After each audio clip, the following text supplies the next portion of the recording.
ஹரி ஓம். ஆழ்வார்கள் போற்றும் திருவேங்கடம்.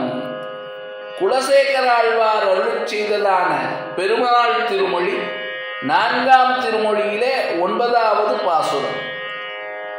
செடியாய வல்வினைகள் தீர்க்கும் திருமாலே, நெடியானே வேங்கடவா, நின் கோயிலின் வாசல் அடியாரும் வானவரும் அறம்பயரும் கிடந்தியங்கும் படியாய் கிடந்து உன் பவளவாய் காண்பேனே.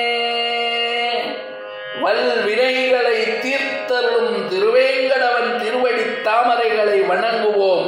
லோகா சமஸ்தா சுகினோ பவந்து. ஜெய் ஸ்ரீராம்.